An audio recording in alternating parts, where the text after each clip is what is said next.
Como Donnie mencionó, estamos comenzando una carta esta noche, segunda de Pedro. Si no saben dónde está, vayan a Apocalipsis y pónganlo en reversa y ahí lo encontrarán. Si son nuevos con nosotros, nos encanta pasar por libros de la Biblia y este es nuestro libro número 33 que hemos cruzado como una iglesia en nuestra 9 años de historia. Puede que lleguemos. Ese es mi sueño de mi vida entera, de predicar cada libro de la Biblia. Oremos y vamos a entrar a este libro. Padre, nuestros corazones están llenos ya de cantar tu alabanza. Verdaderamente eres digno de toda alabanza. Padre, muchas personas están cansados en esta temporada, exhaustos. Te damos gracias porque tenemos un Cristo inexhaustible y oramos que nuestros corazones sean hechos gozosos en el Evangelio. Así que las palabras de mi boca y que la meditación de todos nuestros corazones sean aceptables ante ti, Señor. Y oramos en el nombre de Jesús. Muchos fanáticos de fútbol americano conocen a Vince Lombardi, que fue trabajaba con los Green Bay Packers y muchas veces se hace un cuento sobre su estrategia de cómo les enseñaba a los jugadores, y él se juntaba con los jugadores en los casilleros y sacaba una pelota de fútbol y decía: señores, esta es una pelota de fútbol, y los sacaba de los casilleros y iban al campo de fútbol y le enseñaba las líneas de la parte exterior del campo, los goles y todas estas cosas básicas. Él comenzó con lo fundamental y les recordaba al equipo de lo básico, de lo fundamental. Y digo esto porque Pedro hace básicamente eso mismo en esta carta. Está recordándole a la iglesia los básicos aspectos de la fe. Él usa esa palabra recordar varias veces en el capítulo 1, versículo 12. Estoy intentando recordarles estas cualidades. Capítulo 3, versículo 1 dice: estoy intentando levantarlos con este recordatorio. Recordarle a las personas lo básico es importante. El evangelio vale la pena repetirse. Hay que practicarlo una y otra vez. Si piensan en la idea de recordar y de repetir, piensen en el evangelio, que se repiten tantas historias y hay tanta consistencia, tantos detalles que se repiten. En especial en la Semana de la Pasión, a los escritores están recordándonos de lo que está haciendo Cristo. Los cristianos pueden fácilmente alejarse de las verdades fundamentales, y por eso es importante que nos recordemos de lo básico. El apóstol Pablo en Filipenses capítulo 3 dice que decirles a ustedes las mismas cosas no me es problema y es seguro para ustedes. Es una guardia contra la herejía, porque lo mejor que entendamos el evangelio, más fácil es detectar las falsas enseñanzas. Si notan en el capítulo 2 de segunda de Pedro, es sobre los falsos maestros y los falsos profetas. Muchas partes de la carta son sobre enfocarse en lo básico de la fe y de no entrar en la herejía. Así que Pedro repasa lo básico del evangelio y el crecimiento cristiano. También habla de la suficiencia y la seguridad de la palabra de Dios. Y después de hablar de la naturaleza de los falsos maestros en el capítulo 2, pasa la mayoría del capítulo 3 hablando de la seguridad de la venida de Cristo, que era uno de los aspectos particulares de la fe cristiana, que estos herejes estaban negando y diciéndole a otros que no hay una venida del Señor, y que ya que no hay esa venida de Jesús y no hay ese juicio, pueden vivir esencialmente como sea que quieran. Así que Pedro quiere que su iglesia esté anclada en la verdad del evangelio. Él quiere que lo conozcamos bien. Esa palabra conocer se usa 11 veces en la carta. si quieren una palabra de la cual agarrarse en la carta de Pedro, es conocer a Dios, no solo saber de Él intelectualmente, pero de una manera íntima y personal. No solo saber de Cristo, pero conocer a Cristo. Si notan en su Biblia, el libro empieza y termina con eso. En el capítulo 1 y 2, versículo 2 dice que la gracia y la paz sean multiplicadas en el conocimiento de Dios y de nuestro Señor Jesucristo. Y al final de la carta, en el versículo 3, capítulo 12, dice, crezcan en el conocimiento y la gracia de nuestro Señor y Salvador Jesucristo. Él quiere que nuestro conocimiento del Señor sea multiplicado, es crecer en nuestro conocimiento del Señor. Y no hay nadie aquí que no pueda crecer en su conocimiento de Dios. Así que tienen esto en en la palabra técnica griega, un inclusio, se supone que lean ese principio y ese final, que lean la carta entera en base a eso. Ese es el tema que está puesto para nosotros en esta bella e importante carta. Así que esa es la introducción. Ahora noten que aquí hay un saludo. Pedro dice Simeón Pedro, y puede que noten Simeón, no es Simón. Algunos han pensado que Pedro seguramente quería decir Simón y por eso lo han parafraseado y lo transliteran a Simón, pero en los mejores manuscritos es Simeón y ese no es un problema porque ese era su nombre judío. Simeón, Pedro es el nombre que le dio Cristo a Pedro, significa piedra, así que el nombre sí es un testimonio del poder transformador del Evangelio. Este era Simeón, un pescador judío, originalmente de Betsaida, que conoció a Jesucristo, que lo hizo un pescador de hombres y un líder de la iglesia. Y esto es algo bien poderoso de oír. No puedo entrar en la biografía entera de Pedro, pero en Hechos vemos que él predicó en Pentecostés, que es muy importante. Y en Hechos número 10, él predica a Cornelio, el gentil, y entonces el evangelio sale por las tierras gentiles. En el capítulo 12 está durmiendo, no se puede levantar, el Señor tiene que mandar un ángel para levantarlo, y mis adolescentes hay que hacerlo a sí mismo, y a Pedro lo levantamos, y así es salvado de la prisión, y él empieza a predicar por Corinto y Antioquía y Siria, y escribe Primera de Pedro, que acabamos de terminar de estudiar en algún momento, en algunos tiempos entre el 60 después de Cristo. Y la tradición nos dice que él murió en el 64 o al 67 bajo Nerón. Y notan aquí que en esta carta, en el versículo 13 y 14, está básicamente diciendo que está a punto de morir. Así que esta carta es probablemente entre el 64 y el 67 después de Cristo. Y entonces, porque Pedro está a punto de morir, muchos han descrito a Segunda de Pedro como un sermón de despedida. ¿Qué es lo que quiere el apóstol que la iglesia conozca? Y por eso les recuerda de lo básico y les advierte contra los falsos maestros. Pedro puede comenzar con muchos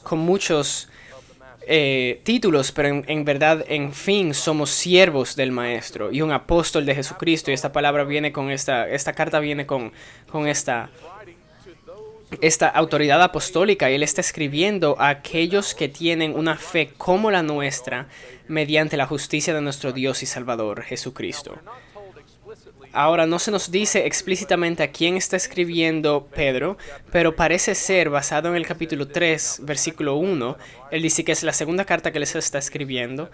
Si asumimos que Primera de Pedro es la primera carta que está escribiendo, entonces esta es la misma audiencia de Primera de Pedro, que eran los cristianos que estaban repartidos por Turquía moderna. Eso no es conclusivo, pero es la mejor idea que tenemos. Y lo que sí es importante es lo que él dice sobre ellos. Él está diciendo que ellos tienen una fe de igual parada que la de ellos. Ese es el evangelio, ¿no? Uno puede pensar que Pedro está mejor parado que nosotros, pero él está diciendo no. Cuando viene a la manera en que estamos parados frente a Dios, todos los cristianos tienen igual fuerza por la justicia de nuestro Dios y Salvador Jesucristo. Ahora esta carta tiene un sabor bien gentil y lo verán con los idiomas que usan y las palabras que usa, los términos que usa que son muy griegos que usa Pedro. Y ven esta idea, este sabor helenístico griego que hay en muchas frases. Veremos varias esta noche.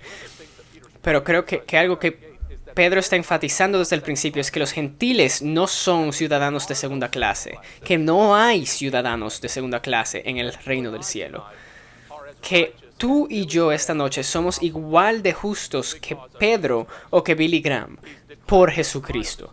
Él nos ha declarado justos. Eso no significa que todos vamos a tener la misma recompensa si tienen un entendimiento de la recompensa siendo por tu obediencia cuando vienes a la fe, pero frente a cómo estás parado frente a Dios, no hay ningún ciudadano de segunda clase. Hemos sido creados en la imagen de Dios y por eso hay igualdad en humanidad. Todos hemos caído juntos en Adán, pero alabando a Dios, todos somos uno en Cristo. Y por eso estamos parados de buena manera frente a Él. Cuando yo era joven, todavía soy un poco bajito, pero me gusta pensar que soy un poco más alto, ¿sabes? Perdón, me sale el hip hop a veces, pero yo era tan malo en el equipo que estaba que ni siquiera tenía la misma camiseta que los otros jugadores. Quizás lo han visto que hay un muchachito que sale a jugar y ni siquiera tiene la misma camiseta, sus shorts no son iguales, estaba sentado el juego entero. Todos tenemos la misma camiseta en Cristo. Hay igualdad, estamos en el equipo. Y esta igualdad viene no basada en nuestra justicia, pero en la justicia de Jesucristo. Él vivió una vida justa. Nuestro Dios es un Dios justo. No hay ninguno que entrará al cielo afuera de la justicia, pero el problema es que no hay ninguno de nosotros que es justo, así que necesitamos la justicia de otra persona. Y la bondad del Evangelio es que la justicia de Jesucristo es imputada, nos es dada y estamos frente a Dios parados con paz por su justicia que es dada a nosotros. Pedro nos dice aquí algo bien claro sobre la persona de Jesucristo. Una de las cosas más claras que se nos dice sobre la deidad de Jesucristo cuando dice, por la justicia de nuestro Dios y Salvador Jesucristo. Somos hechos justos esta noche porque nuestro Dios y Salvador Jesucristo nos ha hecho justos. Nuestra esperanza es nuestro Dios y Salvador Jesucristo. No es un Dios cualquiera que la sociedad quiere que hablemos de Él. No hablen sobre Jesús, no digan su nombre. No, nuestra esperanza esta noche está fundada sobre nuestro Dios y Salvador Jesucristo. Iglesia, saben, lo hemos dicho antes, cuando los escritores del Nuevo Testamento están llamándolo Dios y Salvador o llamándolo Señor, que es Curios, están implicando que César no es Dios y Salvador, que Él no es Señor. Este es el idioma que se hablaba sobre, este lenguaje se usaba para hablar sobre Nerón en las monedas y el papel. Pero aquí Pedro nos está diciendo que nuestro Dios y Salvador Jesucristo, Él solo es Dios y Salvador y César no. Cuando la iglesia confiesa esto, estamos diciendo abajo con los otros dioses, no hay otros dioses. Creemos en nuestro Dios y Salvador Jesucristo y es muy importante para nosotros recordar esto en estos días, cuando las esperanzas de las personas están construidas sobre todo excepto nuestro Dios y Salvador Jesucristo. Ese es el versículo 1. Y me puse feliz con el versículo 1. ¿Se imaginan cómo va a ser el versículo 2? No puedo esperar lo que tengo que decir. Noten aquí que dice en el versículo 2 algo que es idéntico a Primera de Pedro en su saludo. Dice, gracia y paz sean multiplicadas a ustedes. Pero la segunda frase, en el conocimiento de Dios y de Jesús nuestro Señor. Así que, como muchos escritores de estas epístolas dirían, están revelando lo que van a estar hablando en la carta, dejando un chin del saludo. Lo hace Pablo, por ejemplo, en Filipenses, cuando dice con gozo en su saludo y ese tema carga la carta. Ahora, como dije, la palabra conocimiento va a aparecer 11 veces en la carta y Pedro nos dice desde el principio que él quiere que tengamos que el conocimiento de Dios, conocer a Dios, conocer a Jesucristo, se nos multiplique. Así que, cristiano, quiero que vea lo central que es esto. ¿Quieres conocer a Dios mejor? Todas nuestras vidas, J.I. Packer, que murió recientemente, una leyenda, él escribió un libro que se llama Conociendo a Dios. Y Packer dice en Conociendo a Dios, ¿para qué fuimos hechos? Para conocer a Dios. ¿Cuál sería el gol de nuestra vida? Conocer a Dios. ¿Cuál es la vida eterna que nos da Jesucristo? El conocimiento de Dios. ¿Qué es lo mejor en la vida? Que trae más gozo, deleite y contentamiento que cualquier otra cosa. Conocer a Dios. Escuchen esto, cuando se han dado cuenta que el asunto principal en su vida es conocer a Dios, la mayoría de los problemas de la vida caen en perspectiva. Si se levantan una mañana creyendo que tu asunto principal mañana es conocer a Dios, eso tiene que tener un efecto, ¿no? Así que tengamos esto en perspectiva, vamos a pensar en esto, oremos unos por otros para este fin, que crezcamos en nuestro conocimiento de Dios, que crezcamos en nuestro conocimiento del Evangelio. Ahora, los versículos 2, 3 y 4 al principio de esta carta, la primera sección de esta carta, de los primeros 11 versículos, son una unidad, y en el versículo 3 y 4, Pedro nos da los privilegios que tenemos como cristianos, y luego él nos exhorta, versículos 5 al 11, a crecer en piedad. Así que esta es la manera en la que funciona la vida cristiana. Tenemos esta posición, tenemos poder, tenemos recursos y somos exhortados a salir ahí. No nos ganamos esta posición y no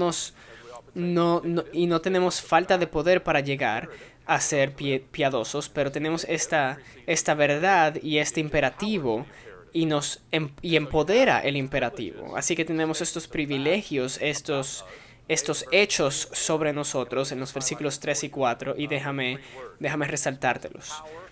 Habla del poder, de las promesas y de ser un participante. Tenemos poder, tenemos las promesas de Dios y somos partícipes de la naturaleza divina, como él dice. Así que número 1, el poder. Él dice algo que es una verdad maravillosa esta noche, que es que Cristo ha provisto todo lo que necesitamos para vivir piadosamente. Su divino poder nos ha concedido todo cuanto concierne a la vida y a la piedad, mediante el verdadero conocimiento de aquel que nos llamó por su gloria y excelencia. No sé si han ordenado algo recientemente de Amazon y necesitan construirlo y dice en la caja que hay otros útiles que se necesitan para construirlo. ¿Por qué no simplemente lo ponen en la caja, no? No tengo ese destornillador o lo que sea. Me gusta cuando todo está en la caja. No. O cuando eres joven y quizás de Navidad te dieron un carrito de control remoto y no lo puedes mover porque no tiene baterías. Me gusta cuando todo lo necesario ya está incluido en la caja. Y esa es la realidad de nuestra salvación. No nos falta nada para la verdad, la vida piadosa. Todo lo que necesitamos lo tenemos a través de nuestra conversión. Su poder divino nos ha dado todas las cosas que tienen que ver con la piedad en la vida. Y todo aquí en el griego, la palabra todo está al principio. Eso le daba el énfasis porque no tenían símbolos de exclamación. Él está diciendo, ¿se creen esto? Nos ha dado poder para todo, para la vida y la piedad. Está hablando de la suficiencia de Jesucristo. Y necesitamos creerlo.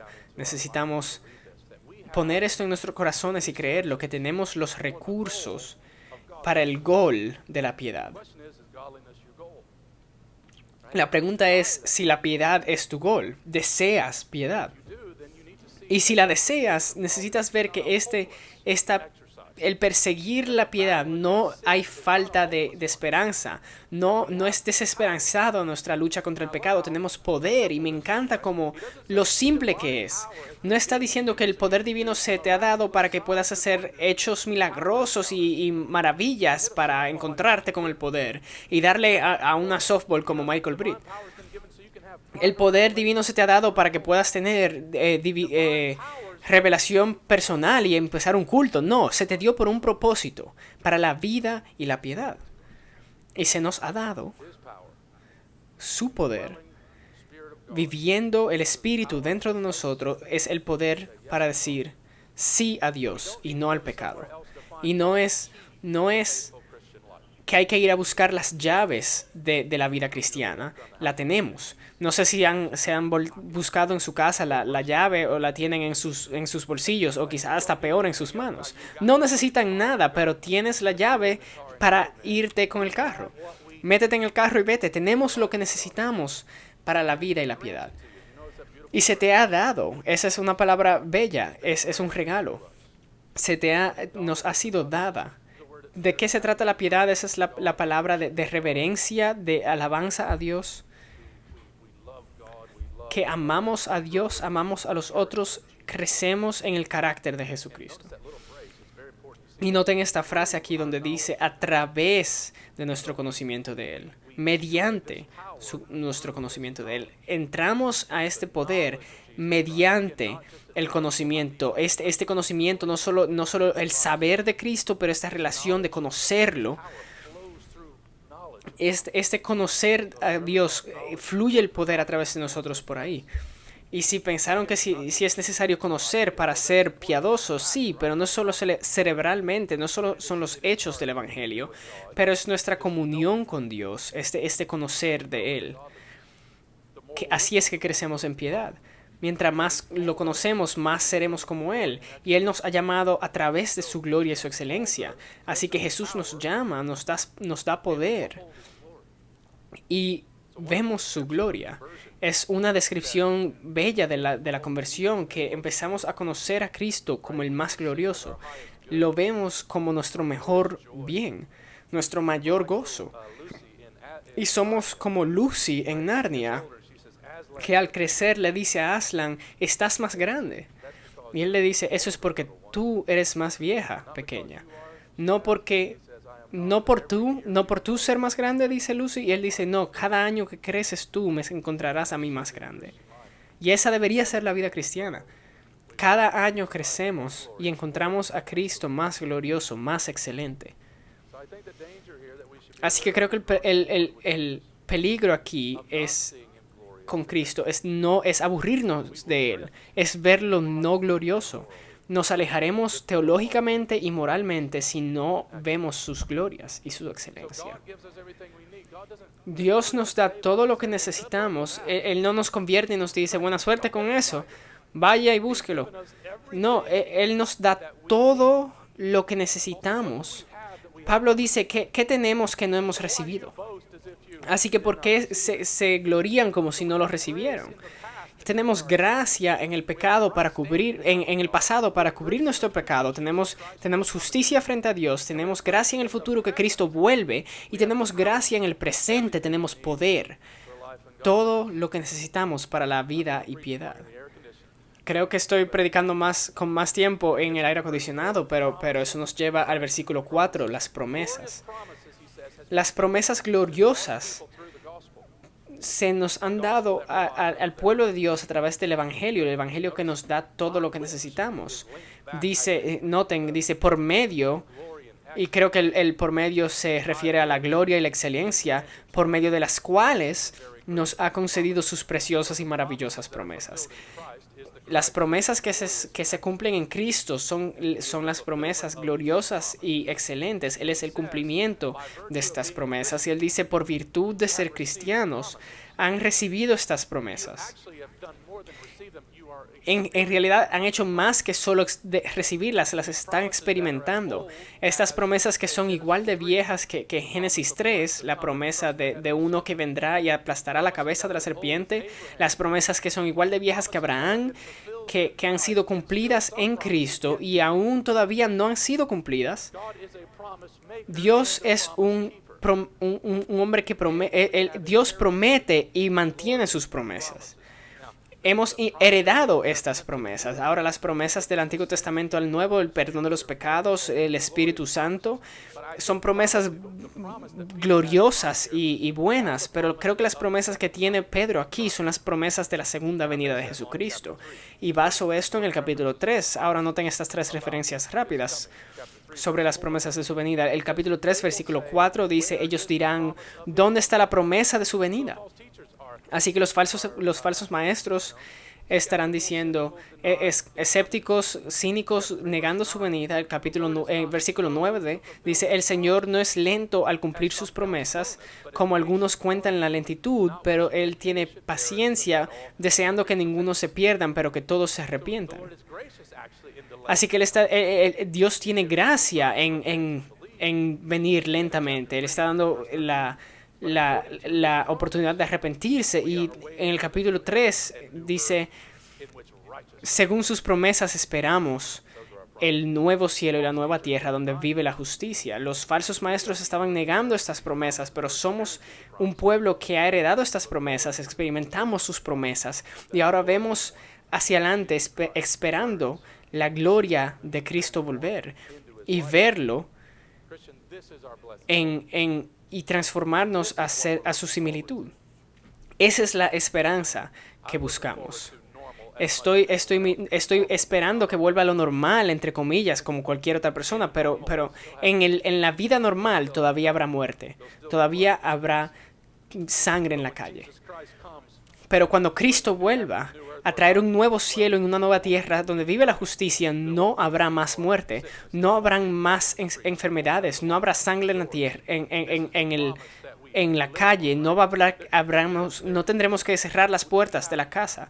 Tenemos verdadera salvación ahora, pero esperamos el cumplimiento, que sea completa. Hay muchas promesas falsas en estos días. Leí de una estafa el otro día de este hombre que estafó a 4 señoras que le dieran como $100,000 cada una en una estafa romántica, y eran promesas falsas que estaba haciéndole. Y eso es un ejemplo extremo pero hay promesas vacías por todo el mundo. Pero cada palabra de Dios es verdadera. Dios no juega psych. No sé si algunos han experimentado eso. Si le decías algo a alguien y decían, ¿en serio? Y tú dices, psych.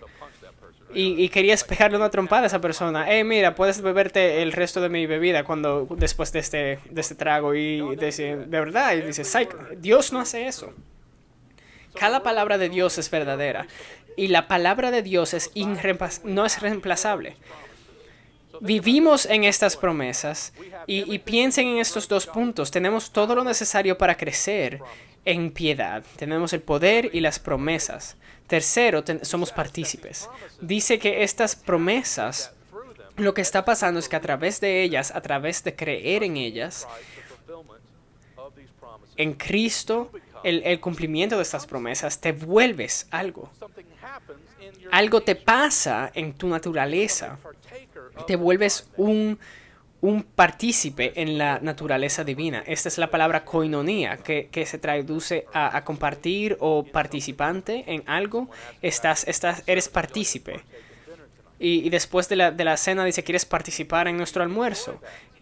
Disfrutas eso. Tienes comunión con estas personas. Y Pedro dice que somos partícipes en la naturaleza divina. La naturaleza determina lo que haces, lo que comes. El ambiente en el que vives, un cerdo y una oveja no comen lo mismo. Tienen naturaleza diferente.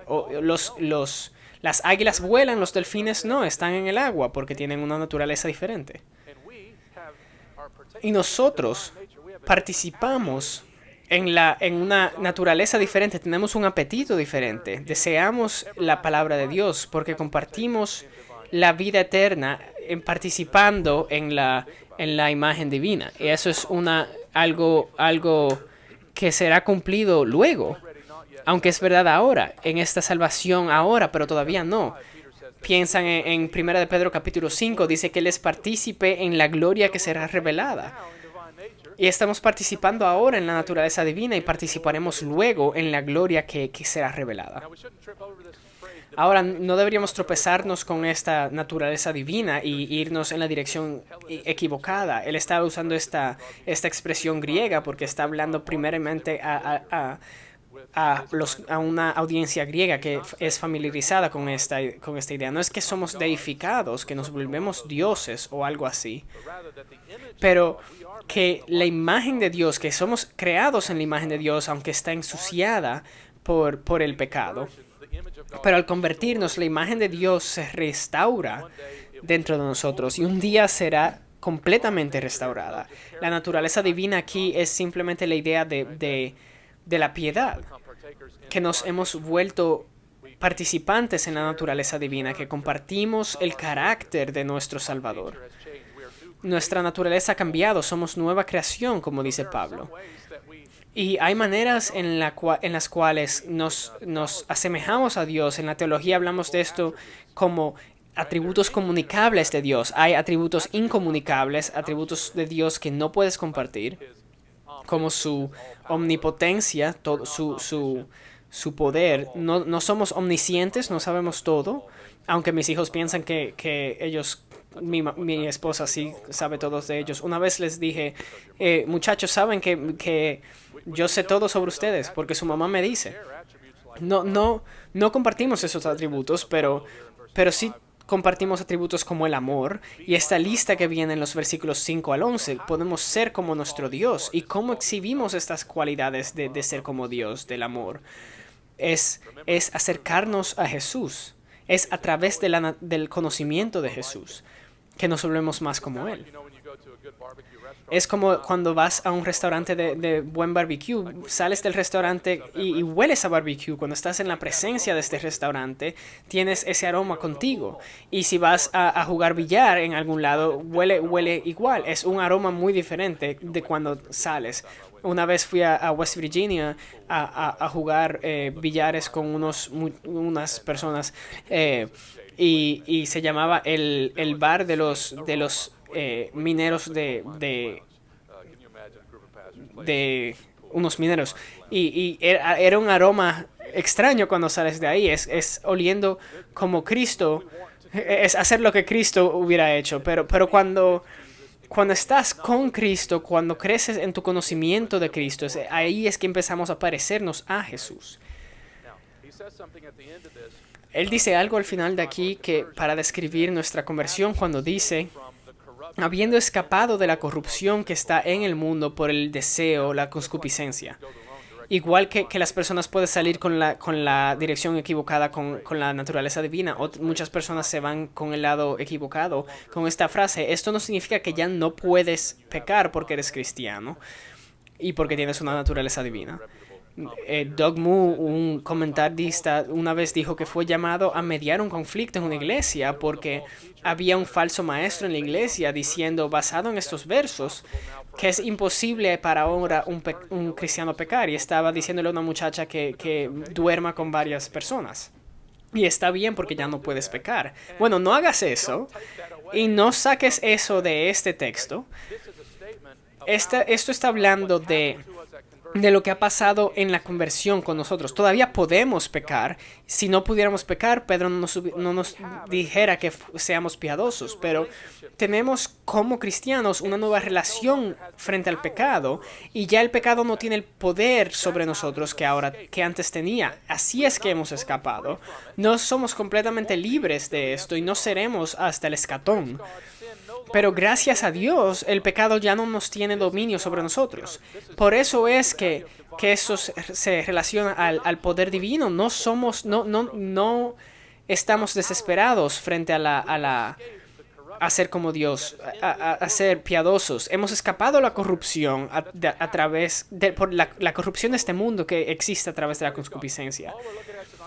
Así que alabemos a Dios. Hoy solo estamos viendo los privilegios, pero la semana que viene veremos las exhortaciones. Pero la fundación de la piedad está aquí en los privilegios, que tú y yo como cristianos tenemos justicia frente a Dios, tenemos poder para ser piadosos.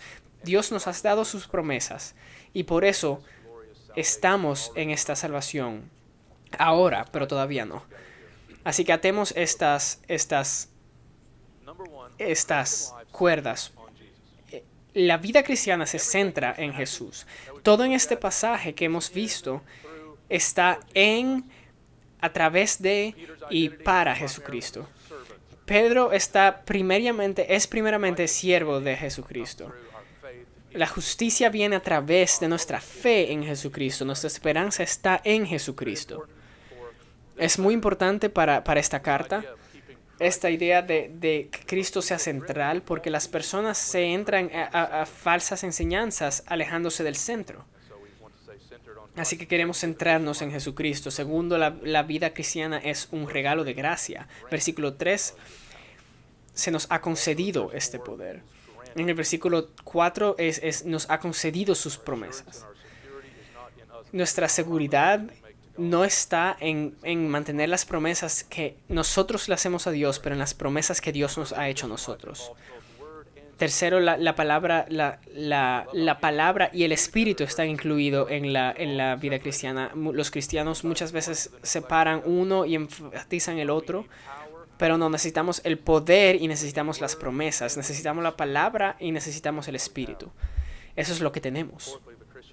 Cuarto, la vida cristiana es una vida ahora, pero todavía no.